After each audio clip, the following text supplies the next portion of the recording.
worst properties that somebody could buy?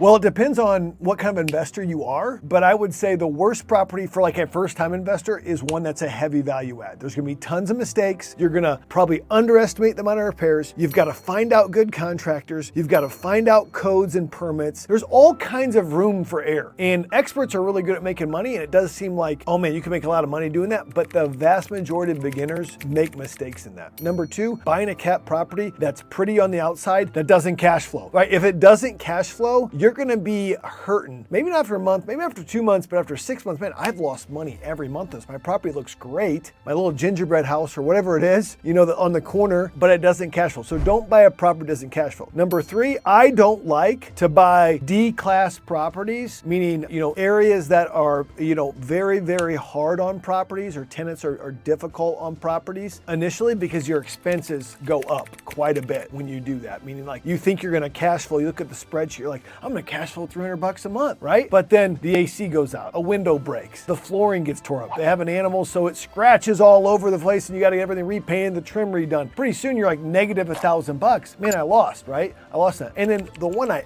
often steer people away from, and you have to look at it specifically, is condos with a high HOA, meaning that some of these HOAs or homeowner associations in condos can be $200, $300, $400 a month. That can literally take all of your cash flow away. If you can find a condo with a low HOA, it can be a great passive investment, especially if a management company. But I see condos being very difficult when the HOAs are high.